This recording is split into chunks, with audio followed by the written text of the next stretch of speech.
The air was thick with a chill that bit through Asha Daniels' thrifted coat as she stepped off the train at Shibuya Station. Her suitcase wobbled behind her like a tired child. It had lost a wheel somewhere between Atlanta and Narita, but she refused to let it slow her down.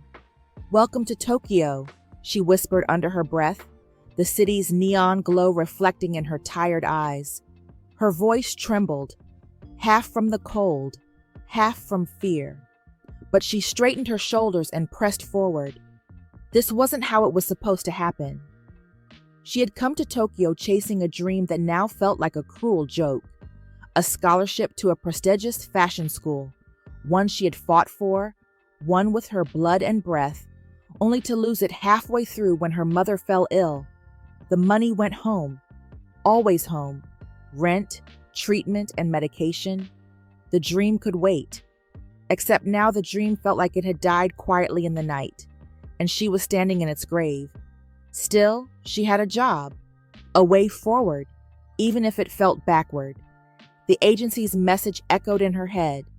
Live-in position, private residence, discretion and humility required, high compensation. Translation: rich man, no nonsense, keep your head down. She pulled out her phone and reread the address. Minato-ku, Tokyo, the kind of place where the streets whispered wealth. A car was supposed to meet her at the station. As if on cue, a sleek black sedan slid up to the curb. The driver stepped out, bowed stiffly. "Danyaruzu Asha-san?" "That's me," she said, hoisting her bag into the trunk. The drive wound through city lights and past towering buildings until it gave way to silence. Green hedges, stone walls, and finally, a wrought iron gate that opened at their arrival. The estate beyond looked like something out of a samurai film. A minimalist palace of dark wood and glass, surrounded by water gardens and a stillness that made her skin crawl. It was beautiful, coldly so. Inside, a middle-aged woman greeted her at the door with a bow and a clipboard. "I am Fujita-san, house manager. You are expected to keep to the servants' wing unless summoned. Your duties begin at 6 a.m. daily."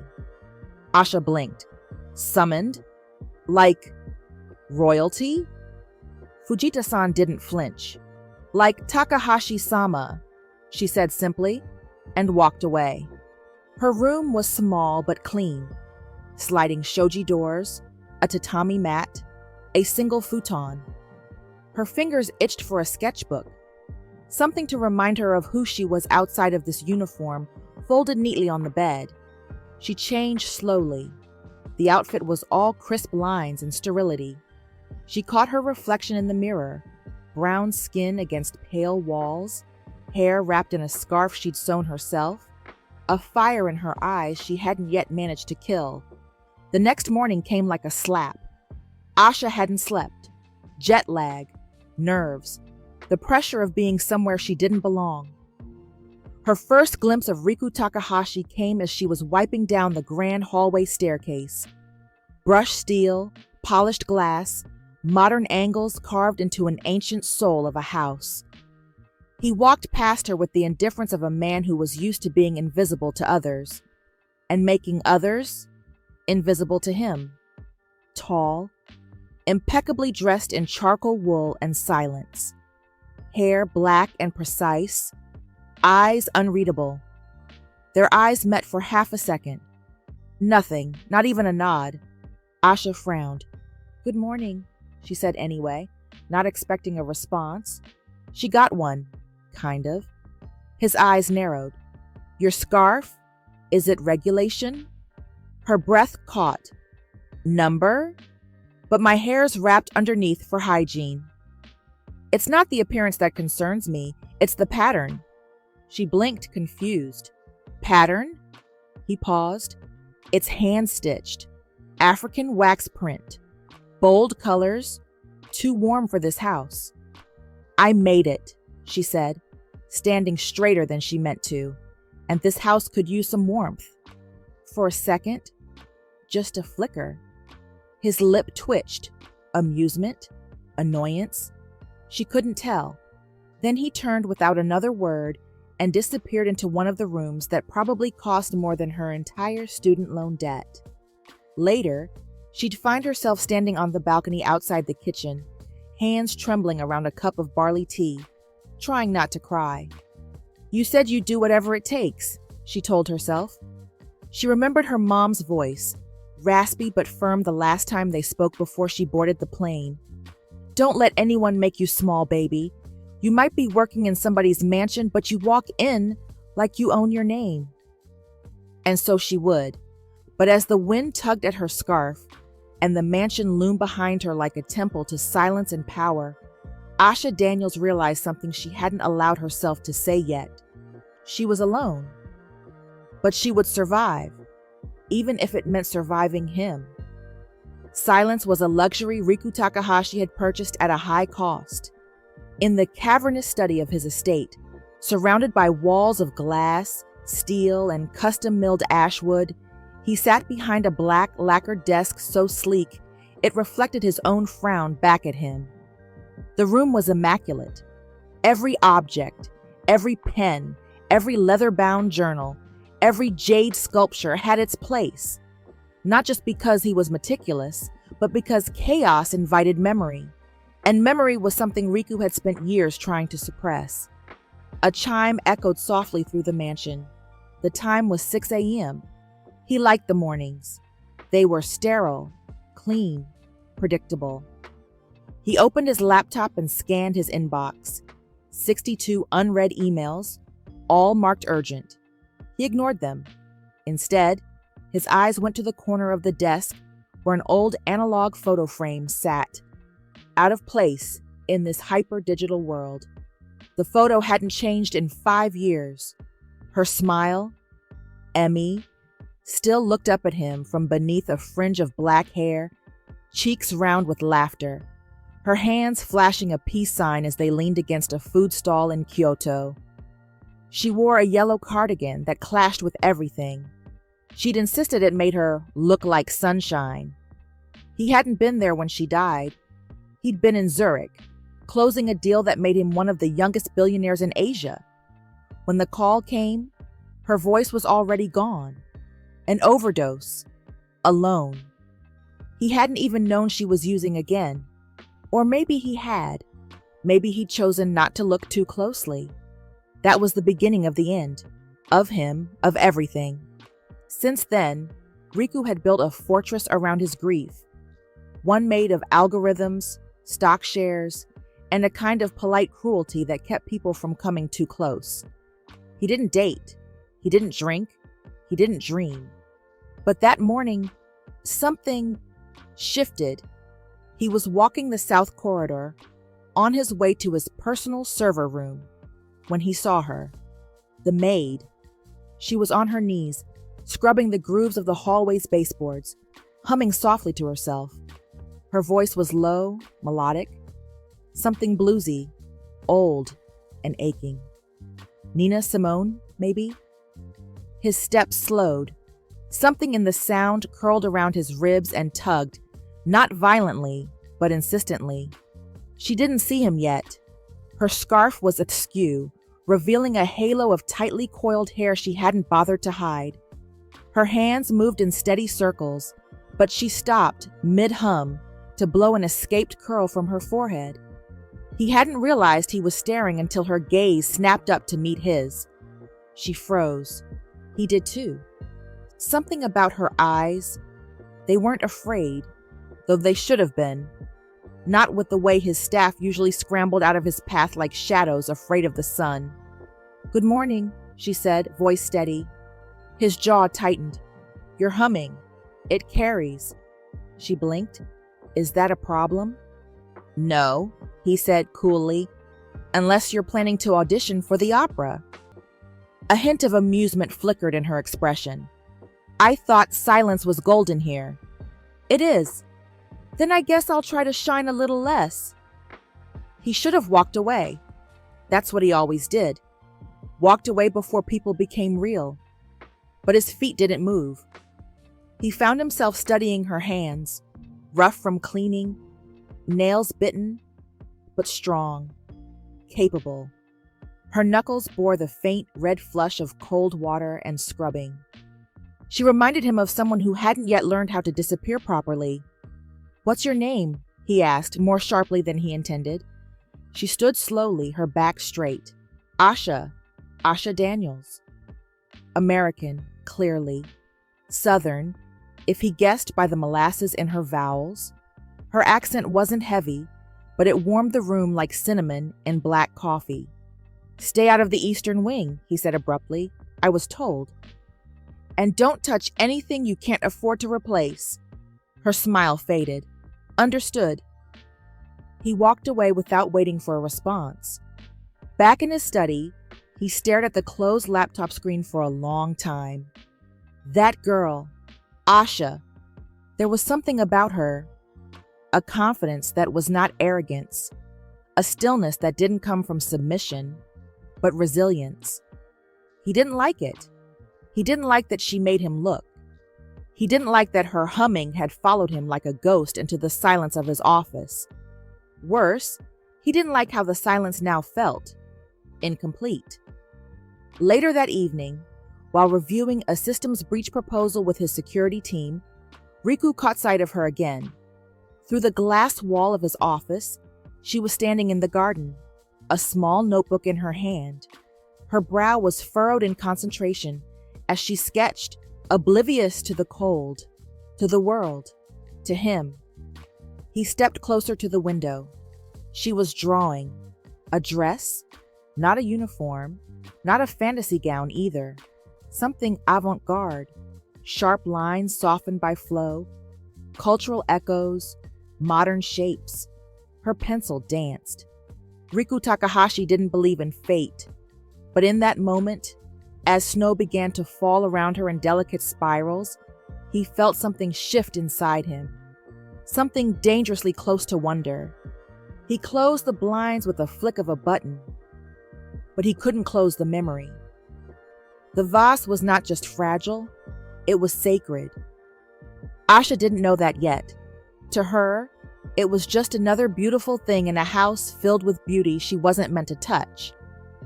She was dusting the sitting room, her least favorite space. The furniture was artfully arranged but never used, and everything smelled faintly of sandalwood and cold money. No music, no joy, just artifacts of a life lived at arm's length. Still, she did her job.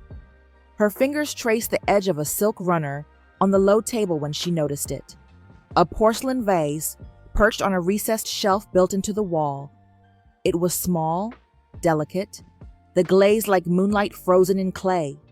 Cranes in flight encircled it, each one hand-painted with such precision that their wings seemed to move if you stared too long.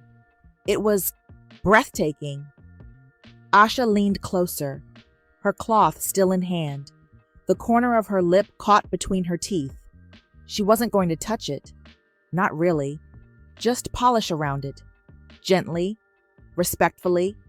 She reached out, brushing the cloth carefully along the base. When, "What the hell are you doing?" The voice cracked like lightning behind her. She jumped, heart leaping into her throat. She turned. Riku Takahashi stood in the doorway like a shadow carved from smoke. His expression was thunderous. His jaw clenched so tightly the muscles in his neck twitched. I was just dusting." "That vase," he interrupted, stepping toward her with precise fury, "is from the late Edo period, one of only 3 remaining of its kind. Do you know what would happen if it slipped from your hands?" Asha took a breath, trying to steady her pulse. "I didn't touch it. I was careful." "You have no business being near it." "I was doing my job," she snapped. "You know, cleaning. It's part of the contract. Or do you prefer the antiques gather dust like the rest of this mausoleum?" Riku's eyes narrowed. "Excuse me?" She could have backed down. She probably should have. But something in her, something coiled and raw, unwound in that moment. "No one here talks to you like a person, do they?" she said. "They bow, they whisper, they vanish when you enter a room. But I'm not a ghost, Mr. Takahashi. I don't vanish, and I'm not afraid of you. Silence. It was the kind of silence that made your breath sound like thunder. Riku stepped closer, and she swore the temperature dropped. His presence was suffocating. Tall, elegant, lethal. You should be, he said softly. And yet, she replied, here I am, still standing. Their eyes locked, two forces neither willing to yield nor back down. For a long, pulsing second, there was nothing in the room but tension. Not rage, not fear. Something hotter, something alive. Then Riku blinked, like waking from a trance, and straightened his cuffs. You're dismissed for the day. Asha tilted her chin, gladly. She walked out with her head high and her heart pounding, not daring to look back. Later that night, Riku sat in his study with a half glass of untouched whiskey and a room full of silence that no longer comforted him. He couldn't focus, not on the quarterly reports, not on the server upgrade schematics, not on anything. All he could see was her, that fire in her eyes, the way she didn't flinch, the way she spoke to him like a man instead of a monster. No one talked to him like that, not since Emmy, and even she hadn't dared stand that close to the edge. Riku didn't know what disturbed him more, that Asha had crossed a line, or that a part of him wanted her to do it again. Asha didn't know she was being watched, and even if she had, she would have assumed it was the security cameras, not the man who had built this glass-walled kingdom, certainly not Riku Takahashi himself. But he watched. He told himself it wasn't deliberate, just coincidental. He just happened to pass the gardens on his way to the lower office wing. He just happened to pause near the study window when she was on break. He just happened to lower the volume on his meetings when he heard her footsteps outside the door. She was never idle, not even during the few minutes the staff was allowed for tea. Most of them scrolled on phones or sat in silence, grateful for stillness. But Asha, she drew. Every day, she perched on the edge of a stone bench beneath the maple tree in the back courtyard, sketchbook in her lap, lips moving silently as her pencil danced across the page. One afternoon, when the breeze stirred the pages and she tucked her scarf behind her ear with paint-smudged fingers, Riku leaned closer to the window, straining to see. The design was angular, cutting edge, but grounded in fluidity. It was not amateur work. There was something in the movement of her wrist, the certainty of her lines. It was like watching music being translated into form. "Yamamoto," he said later, in his usual clipped tone, calling his assistant. "Yes, sir?" "The new maid, Asha Daniels. Look into her background." A pause. "Is there a concern?" "Number A, curiosity." Another pause. "Understood." That night, Riku sat at his desk with the information pulled up on his screen. Asha Renee Daniels, born Atlanta, Georgia, fashion design, Spelman College, graduated magna cum laude, partial scholarship to Tokyo Mode Gakuen, forfeited after one semester, no known criminal record, one sibling, mother deceased as of 6 months ago. He stared at the words, magna cum laude, scholarship. Why are you scrubbing my floors? He closed the file slowly, tension crawling up the back of his neck like a living thing.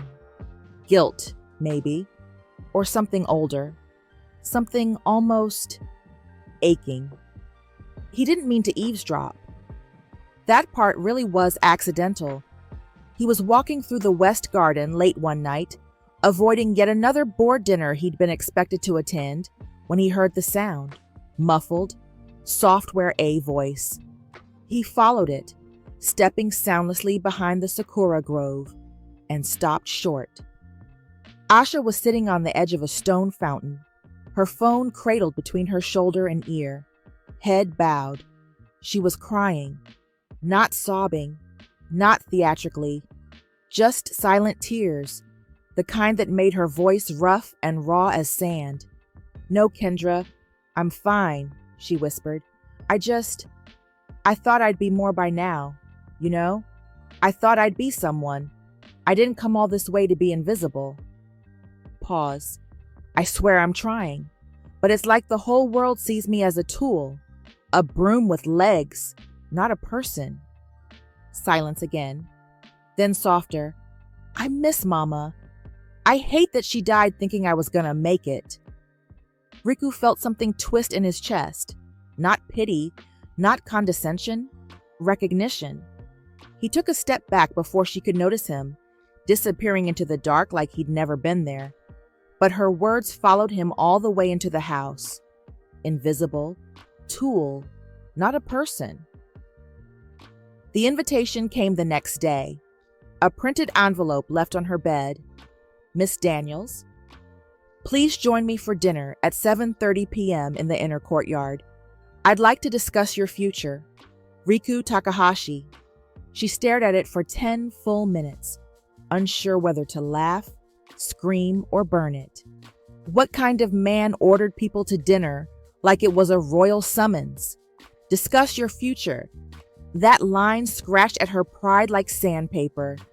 She almost ripped the envelope in half, but something stopped her. Maybe it was curiosity. Maybe it was that faint ache still echoing in her bones from last night. Or maybe it was the sudden thought, what if he actually sees me? When she arrived, the sun had just set, and the inner courtyard had been transformed. Low paper lanterns glowed along the stone path, and a small table had been placed beneath the wisteria arbor. Riku stood waiting, his usual icy exterior tempered by something unreadable. She approached with caution. I wasn't sure if I should wear my uniform or... You're fine, he said quickly. Thank you for coming. She sat, arms crossed slightly, posture wary. So, my future? A faint smirk tugged at the edge of his mouth. I realized how that sounded. You think?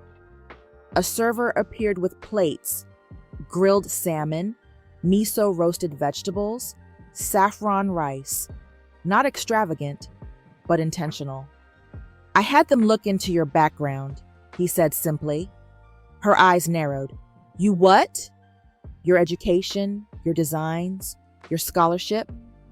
A beat of silence. You had no right. I had no choice, he cut in. You keep showing me pieces of yourself I didn't ask for, and I needed to know why I can't seem to stop looking. She froze. The silence cracked between them like glass. Then, softly, what do you want from me, Mr. Takahashi? He didn't answer immediately. Instead, he folded his hands, gaze unreadable. I want to fund a capsule collection under your name, or any name you choose. No strings. You'll have full creative control. Private studio space in the city, and a team of your choosing when you're ready. Her lips parted. Why? Because you're better than this place, and because I owe the world at least one real act of redemption. Asha leaned back, the sting of tears catching her by surprise. She blinked hard. Is this a PR stunt? No, he said. No cameras, no coverage, no public announcement. I won't even be associated with it if you don't want me to be. She stared at him, the air thick with emotion and uncertainty. I don't trust you, she whispered. I don't expect you to. Silence stretched again, but this time it wasn't cold. It was waiting. Then she said, voice barely above a whisper, I'll think about it. He nodded, and for the first time in 5 years, Riku Takahashi smiled without regret. It had been raining when Asha stepped into the inner courtyard. The kind of rain that whispered, not shouted, the sky weeping softly in twilight streaks over the stone path. But lanterns glowed anyway, scattering their gold like stars fallen low, and the scent of blooming wisteria hung in the mist like perfume from another time. Riku was already there, not dressed in a suit for once. Tonight he wore something simpler, a black knit sweater, sleeves pushed up, the outline of strength beneath the softness. He looked less like a billionaire and more like a man trying to forget he was one. Asha hesitated at the edge of the courtyard, her pulse a low, persistent drum in her ears. "I didn't think you'd come," he said, not moving. "I almost didn't," she replied honestly. He looked at her then, not with command, not with expectation, but with invitation. It was the first time she'd seen his eyes without the filter of cold authority. They were still dark, still unreadable, but tonight, they carried the weight of someone waiting to be known. She sat across from him. A small table stood between them, covered in black linen, candles flickering low. A bottle of red wine had already been opened, its scent warming the air between courses neither of them touched for a long time. Silence stretched comfortably. Then, "Why fashion?" he asked. Asha blinked. "That's your first question?" He shrugged, lifting his glass. "It's the one I don't know the answer to." She looked down at her hands, then out at the rain beyond the garden wall. "When I was a kid, my mom used to work double shifts at the hospital, but she still sewed our clothes, me and my sister. Hand-stitched everything, uniforms, church dresses, winter coats. We didn't have much, but she made us feel like we were seen, like we belonged." She paused. Her voice softened. "I remember being 6 and wearing a yellow skirt she made from a pair of old curtains. I walked into school like I was royalty. I didn't realize other kids would laugh." Riku was silent, watching her. "I got in trouble for fighting a girl who called me a curtain rod," Asha said, a ghost of a laugh in her throat. "But I never stopped designing after that. Even when I couldn't afford real fabric, I made paper dresses. Tape, thread, imagination." He nodded slowly. "You create beauty from scarcity, or from stubbornness." A pause. Then, "That's not all I see," Riku said quietly. "There's structure in your sketches, intention. You design like an architect, but with soul." She met his gaze, startled. "I saw the one you drew in the garden last week," he added. "It reminded me of something ancient and futuristic at the same time." Her voice caught. "You were watching me?" He didn't deny it. "I watch a lot of things," he said, "but you make me notice." The air changed. Asha looked away, her heart suddenly aware of itself in her chest. "You're not what I expected." "No," he said softly, "neither are you." They talked, really talked, about Tokyo, about grief, about legacy. And when the food was cleared and the rain tapered to a hush, Riku poured them both another glass of wine, then leaned back, eyes fixed on some distant place inside himself. "I was supposed to be married," he said, so quietly it felt like breath. Asha stilled. "What happened?" "She died," he said. "Overdose. 5 years ago." The rain had returned. Software rhythmic, a heartbeat. "She was clean, or so I thought," he continued. "But she relapsed, and I wasn't there. I was at a tech summit in Zurich, giving a keynote speech about how AI would save lives. I missed the call." Asha didn't speak. Her hands curled in her lap. "She used to say I was always trying to make the world make sense, trying to fix things. Not everything broken needs to be solved, Riku," she told me once. His smile was hollow. I didn't understand that until it was too late. A long silence followed. Then, gently, "I'm sorry." He looked at her, really looked. "She would have liked you." "I don't know if that's a compliment." "It is," he said, his voice like gravel smoothed by regret. She watched him closely. The man behind the money, the precision, the ice. There were cracks in his walls now, hairline fractures made not by her defiance, but by her understanding. "I'm not trying to buy you, Asha," he said at last. "I want to give you something you already deserve. Your own line, a capsule collection. Anonymous, if you prefer. Silent backing. No contracts, no cameras. Just a beginning. She blinked. Why? Because I remember what it's like to feel like no one sees you. And because I want to believe that maybe something good can still come from me. Asha stared at him, her chest tight.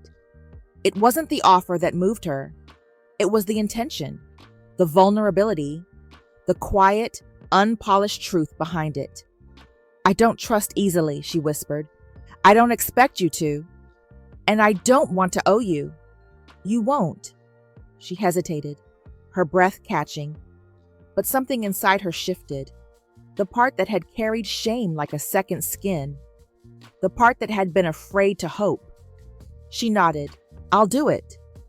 His shoulders lowered slightly, like he hadn't realized he'd been holding a breath. And though nothing physical passed between them, no touch, no brush of fingers, no whisper of lips, something did pass. An agreement, a connection, a beginning neither of them could name yet, but both knew it would change everything. It began with a glance.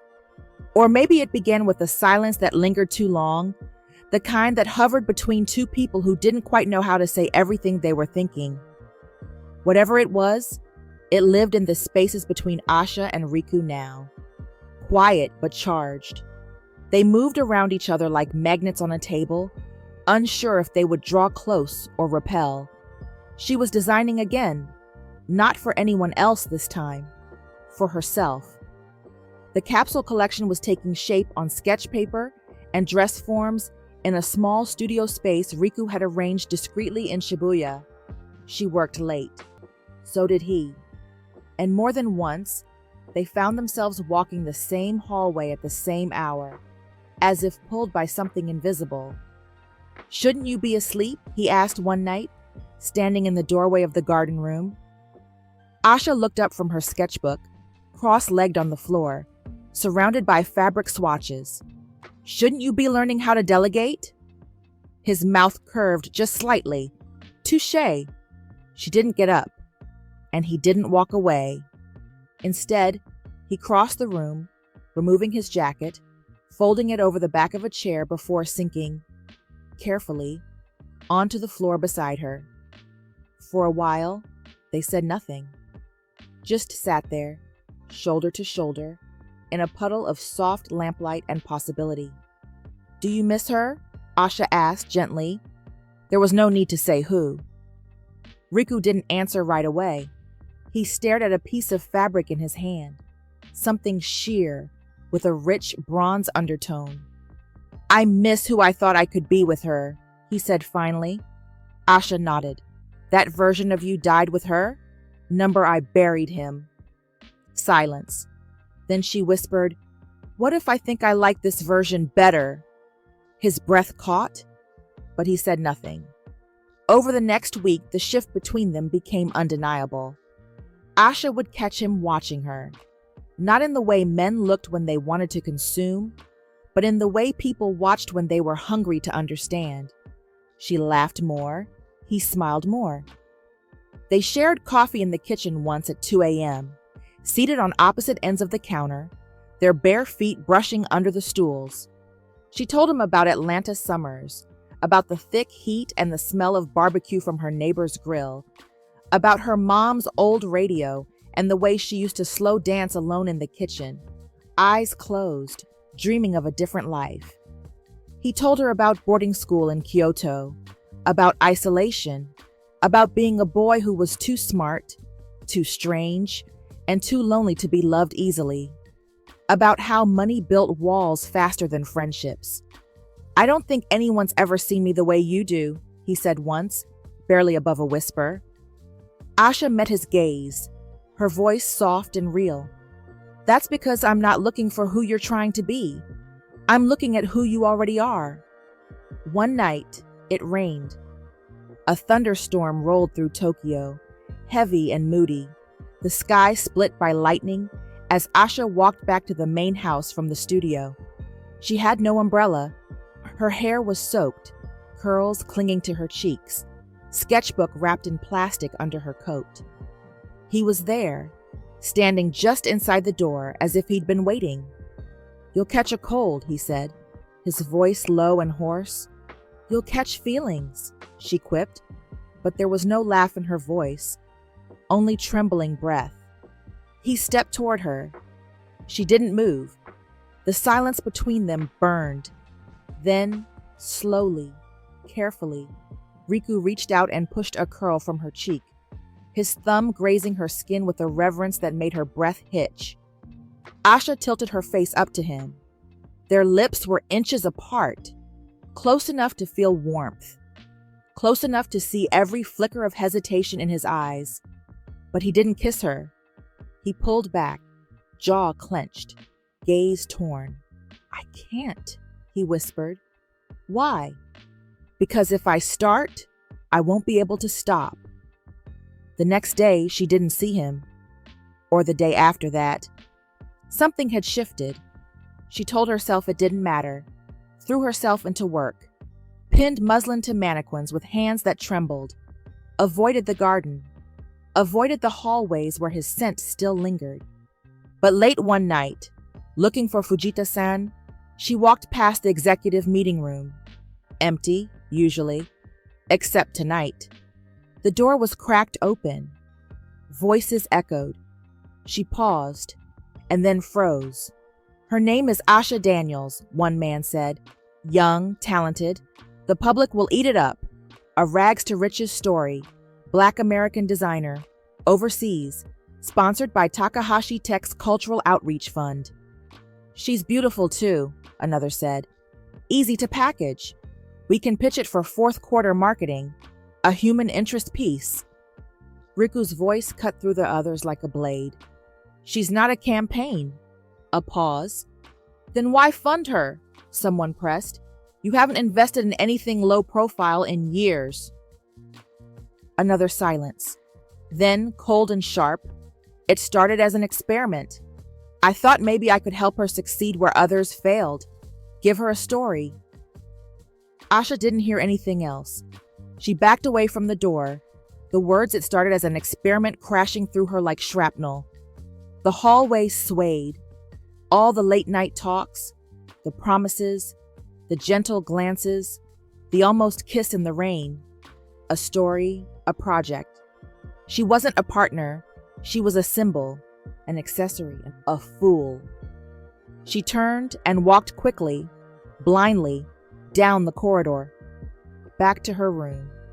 Back to silence. Back to the only thing she could trust anymore. Herself. She didn't cry. She just packed.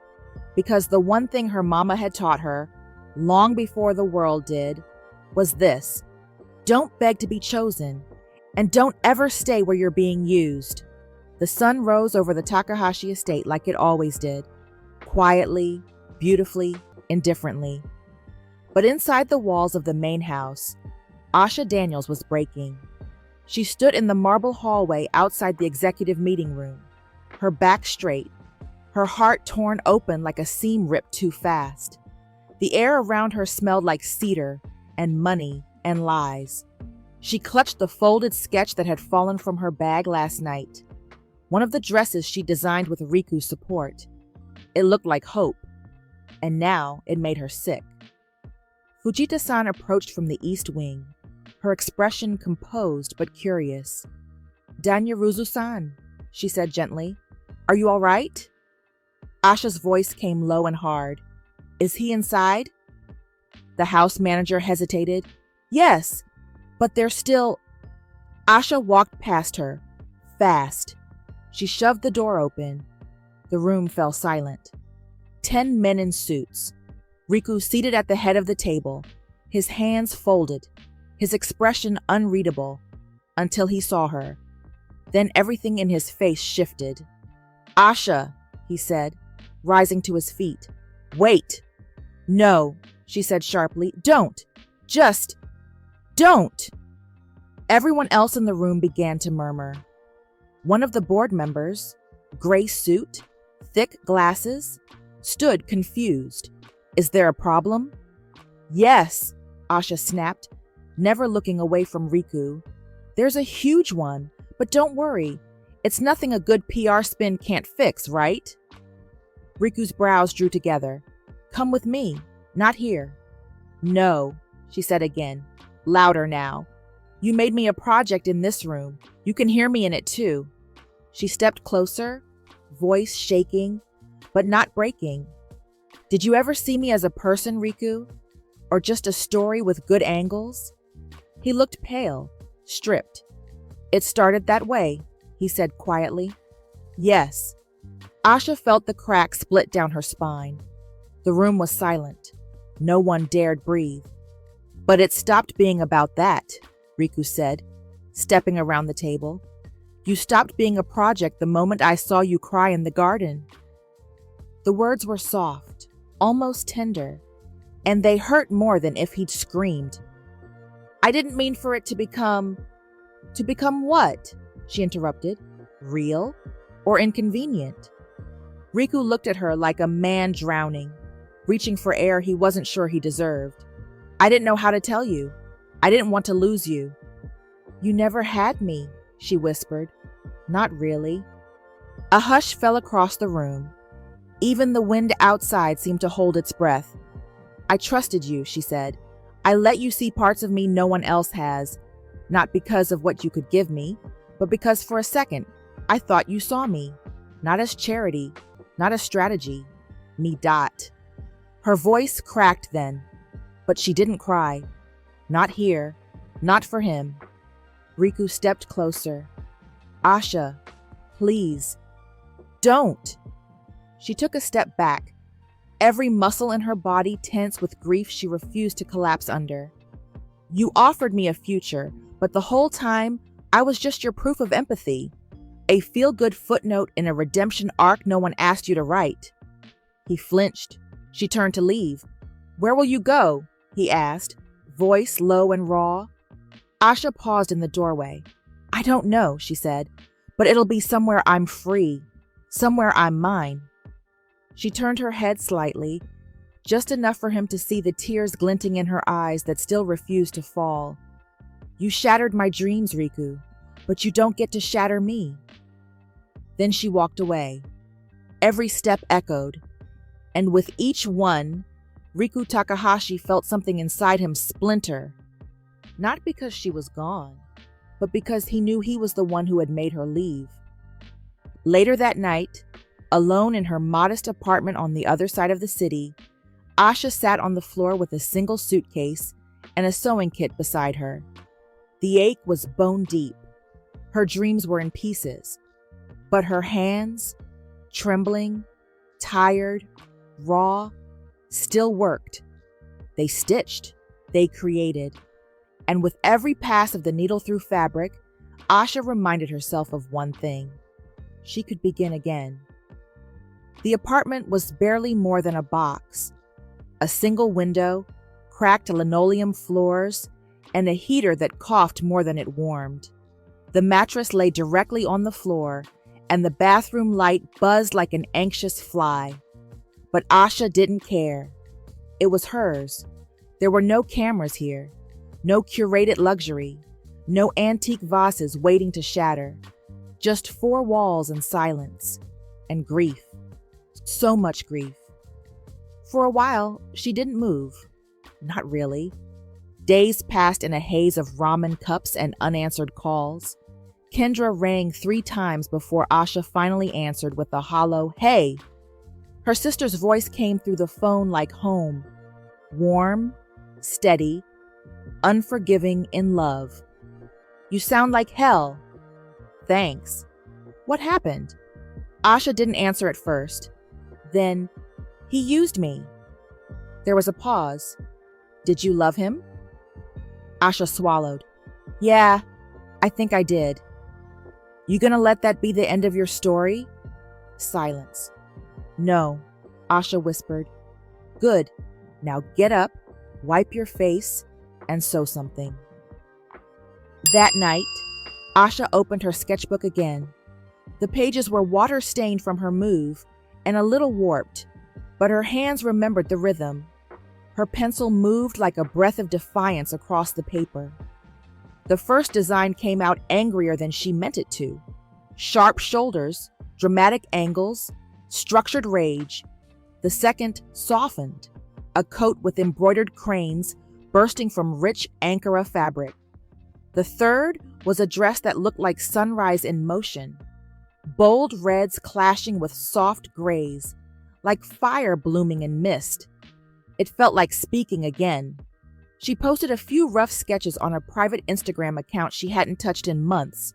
No hashtags, no captions, just art. And somehow, it began. A message came in from a small Tokyo boutique, a buyer who'd seen her pieces via a stylist's repost. They wanted samples. Asha didn't have any, yet. She took on odd jobs, waitressing, alterations, babysitting, to buy bolts of fabric from a district market, mostly remnants and overstock. She borrowed a friend's industrial sewing machine for late nights and hand-stitched the rest on her knees in the glow of a single desk lamp. Needle by needle, she poured herself into the seams. Every piece had a name: unbowed, inheritance, resilience. Each was a prayer sewn in thread. 2 months later, her first 5-piece collection dropped on a homemade website built from free templates and borrowed code. She sold out in 3 days.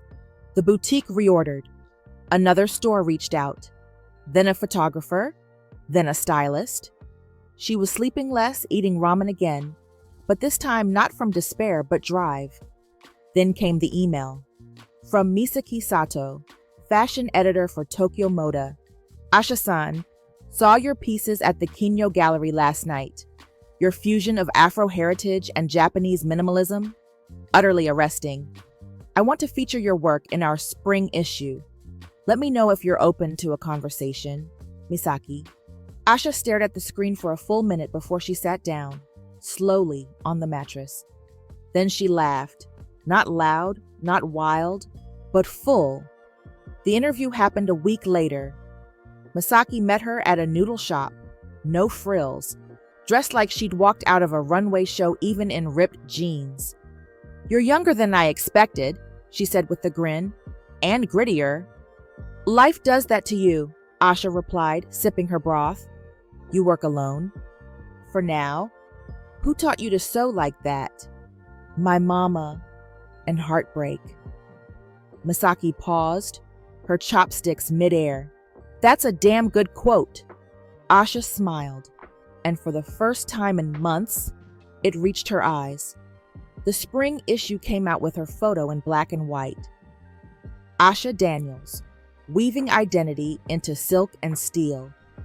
Beneath it was a photo of her design, a gown with high shoulders, intricate Yoruba beadwork woven across a Japanese-inspired silhouette, the fabric folding like memory, power, and loss all at once. She didn't mention Riku. She didn't have to. Her work said everything. One night, as she stitched the hem of her latest piece, metallic silk that caught the light like a secret, she caught herself humming, low, familiar. It took her a moment to recognize the melody. Nina Simone. She stopped, smiled to herself, then kept going. Because for the first time since Tokyo cracked her open, Asha Daniels wasn't surviving. She was becoming. Tokyo glittered differently in spring. It wasn't just the cherry blossoms or the electric pulse of the city under a gentler sky. It was the way possibility bloomed after winter. Quietly, fiercely, without apology. Asha Daniels stood backstage at Tokyo Fashion Week, her hands calm, her pulse anything but. Her fingers ran across the shoulder seams of her final piece, a midnight blue kimono dress hybrid, heavy with beaded embroidery and West African patterns. She had stitched every thread herself. The weight of it felt sacred. Her show was about to begin, and not as a novelty, not as a hired seamstress or someone else's muse. She was Asha Daniels, featured in Vogue, profiled in Tokyo Moda, and hailed by industry editors as the rising voice of cross-cultural couture. She had earned all of it, alone. A new apartment, her own studio, a team of 3 women, 2 Japanese, 1 Ghanaian Japanese, who called her boss with affection and pride. She had rebuilt herself stitch by stitch. And tonight was her arrival. The crowd murmured behind the velvet curtain, a sea of sleek suits, clinking glasses, and curated anticipation. Backstage, her assistant Hana peeked out and turned back wide-eyed. Packed house, front row's insane. There's someone from Ella International, a major buyer from London, and, oh. Asha looked up. Oh? Hana hesitated, suddenly fidgeting. Someone else too. She didn't say the name. She didn't have to. When the lights dimmed and the first model walked the runway in crimson and gold tailored drama, Asha didn't step out. She stayed in the wings, watching from a slit in the curtain. She never looked at the audience during shows. That was rule number 1. Until tonight. Her eyes moved down the front row like she was scanning an old photograph, and then paused. There he was, Riku Takahashi, wearing black, of course, hands folded neatly in his lap, back straight, watching the runway like it was a cathedral and her work was the scripture. He hadn't aged. If anything, the sharpness in him had softened, just a touch, enough to look like a man who had unraveled and found meaning in the threads. Asha couldn't move. She didn't know how he'd gotten in. He hadn't been invited. She hadn't seen or heard from him in a year. Not a text, not a letter. She had buried him in fabric and fire, in business plans and prayer. But there he was, and he was watching her dresses like they were breaking him. The finale piece came down the runway, a flowing caftan with kimono sleeves and hand-beaded cranes dancing over a gradient of indigo and burnt sienna. It was bold. It was mournful. It was hers. As the final model reached the edge of the catwalk, Asha stepped out. The crowd rose in thunderous applause. Cameras flashed. Reporters angled forward. Buyers jotted notes. But Asha didn't look at any of them. Her eyes locked on his. He didn't smile, didn't wave, didn't try to steal the moment. He just looked at her like he'd been starving for this. Not her success, but her being. And maybe, she thought, maybe that was worse. Because part of her, the part she'd sewn shut, still remembered the way he looked at her when she hummed while cleaning, when she told him about Atlanta, when he almost kissed her in the rain. And part of her wanted to believe. But the rest of her turned away, lifted her chin, and bowed to the crowd. Let them cheer. Let them roar. She had earned this, and she didn't need him to complete the moment. Backstage, she took off her heels and exhaled for the first time in hours. Hana ran up, grinning. They loved it. Like, screaming, crying. You have buyers asking about exclusives already. Ella wants a follow-up. Asha smiled, breathless. Then, he was there, wasn't he?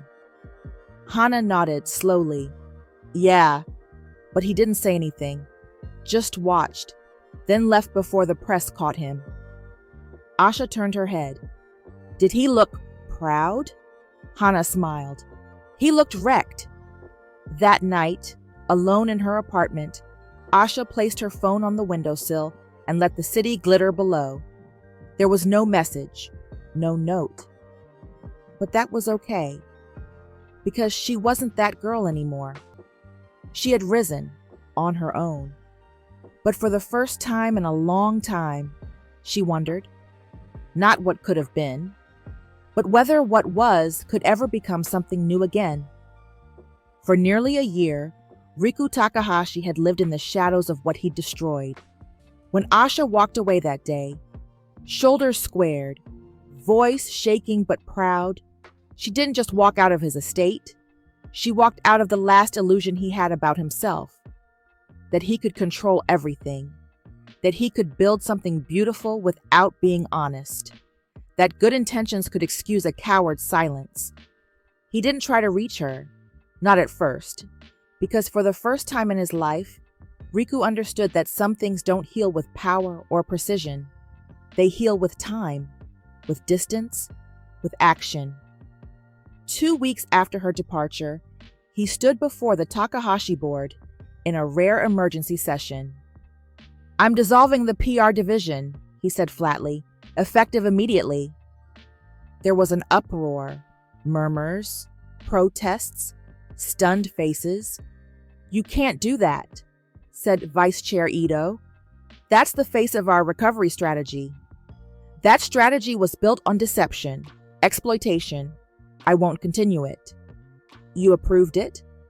"I regret it." "You're ruining your own brand." "Then let it burn," Riku said, voice sharp with conviction. "I won't build my empire on someone else's story again, least of all hers." He stepped down as CEO that same week, took an advisory role, handed the reins to someone more ethical, more public-facing. He didn't need the power anymore. What he needed was clarity. He sold 2 of his properties, donated the earnings to launch a foundation, the Daniels Initiative. He never told Asha. The foundation quietly funded scholarships for women of color pursuing fashion and design careers overseas. No branding, no splashy headlines, just quiet impact. At night, Riku went home to a modest apartment near the riverside, smaller than the master bathroom in his old estate. No staff, no cold walls, just stillness, and absence. Her absence. It was everywhere. In the sketchbooks he kept on his shelf now, not his, but hers, designs printed from the archived photos she'd shared online. In the muted music that played from his record player, soft soul, jazz, hints of Nina. In the way he paused when he passed by fabric stores on his walks. He did not move on, he moved through. And somewhere along the way, he stopped trying to get her back and started becoming a man she wouldn't have to recover from. The night of her show, he didn't reach out.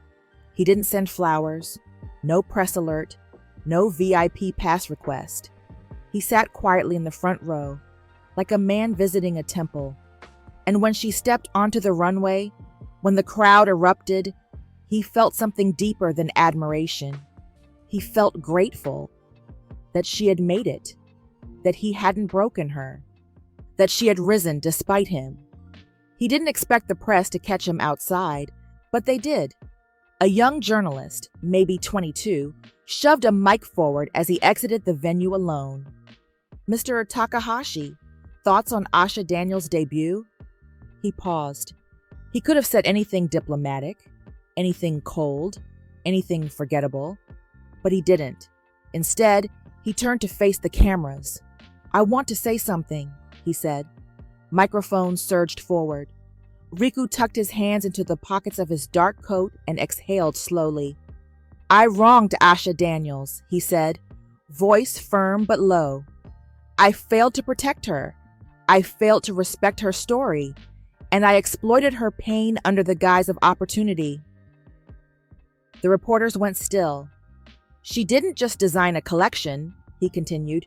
"She survived betrayal, reclaimed her vision, and changed the conversation around cultural identity in fashion. I didn't build her. I didn't make her. She was already great. I simply got in the way." One reporter whispered, "Why say this now?" He looked out into the night, his gaze distant. "Because she deserves to be honored out loud." Silence. Flashes clicked, voices murmured, but he was already walking away. Not toward a car, not toward a limo or a waiting crowd, just away. That night, Riku sat on his balcony and poured a single glass of sake. He didn't toast, he didn't pretend. He simply raised the glass to the Tokyo skyline and whispered one word into the dark. "Thank you." Not for forgiveness, but for the lesson. for the woman who taught him to see again. The cafe was quiet, one of those tucked-away places in Nakameguro that felt suspended in time. Wooden beams, floor cushions, a garden in the back where wind chimes played like distant bells. It was the kind of place people came to breathe. Asha sat at a table near the window, watching the steam rise from a porcelain teacup, fingers curled around it like armor. She wasn't sure why she agreed to meet him. Or maybe she was. Because forgiveness isn't about forgetting. It's about choosing what parts of yourself you want to carry forward and what you're finally strong enough to let go. He arrived 5 minutes late. That surprised her. Riku Takahashi didn't do late. But when he walked in, the man she'd known, the one who used silence as strategy and power as presence, wasn't the one who stood in front of her now. This version wore soft linen and carried no armor, no mask, just himself. She didn't rise to greet him, didn't offer a smile. He didn't expect one. He simply sat across from her, letting the silence stretch, not as a weapon, but as a kind of offering. "Asha," he said finally, "thank you for coming. I almost didn't. I know." He folded his hands, didn't reach for hers, didn't invade her space.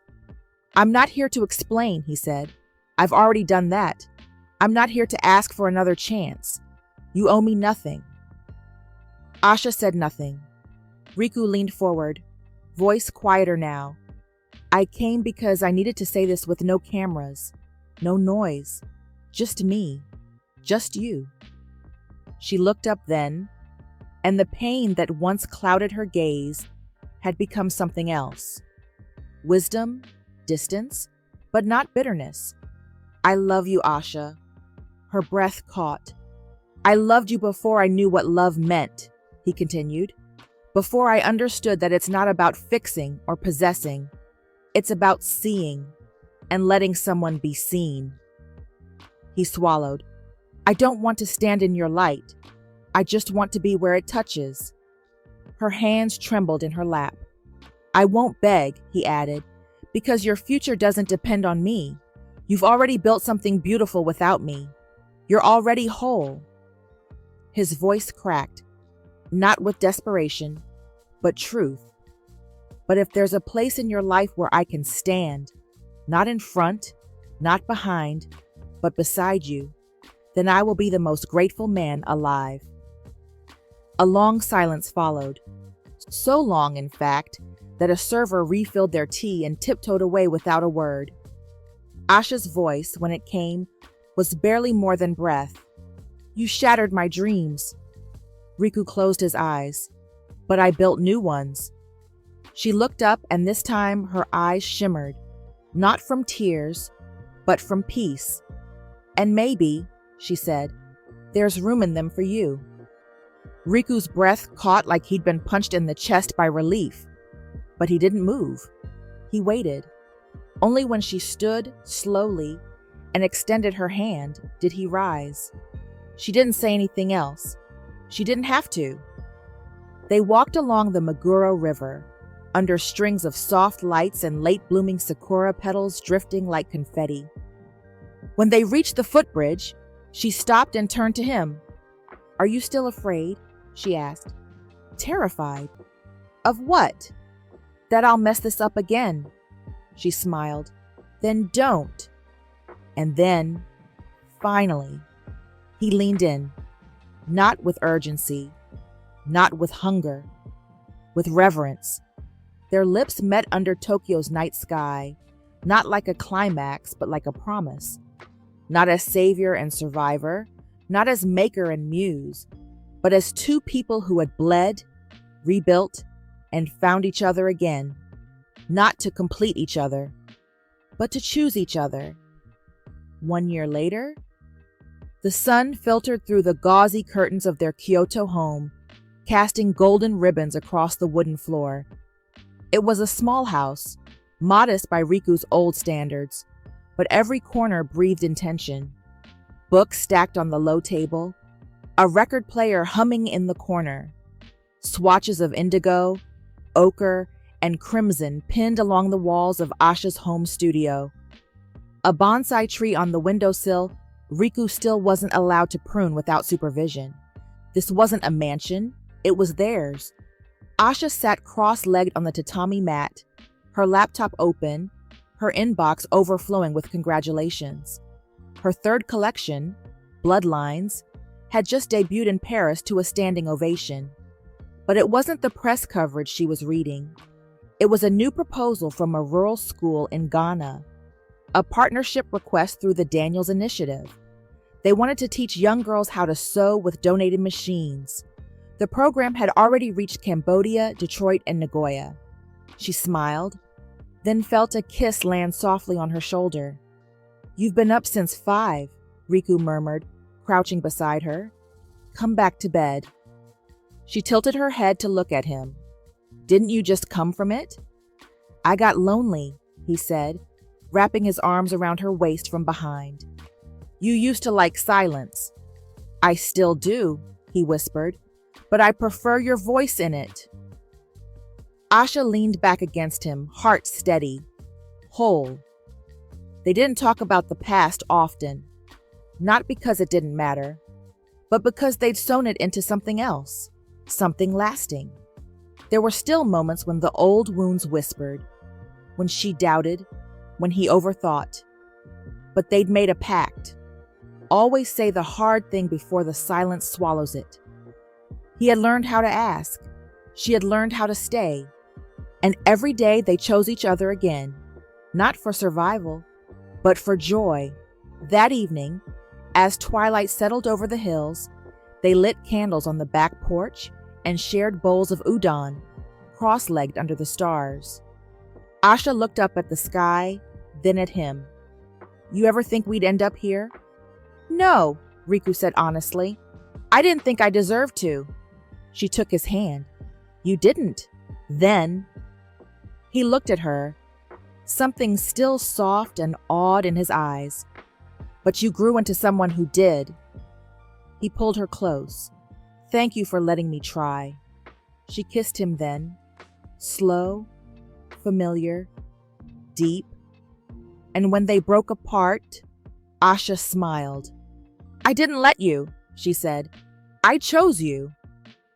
And together, in the quiet night of a new life, they kept building. Thread by thread, dream by dream, love without apology, the end.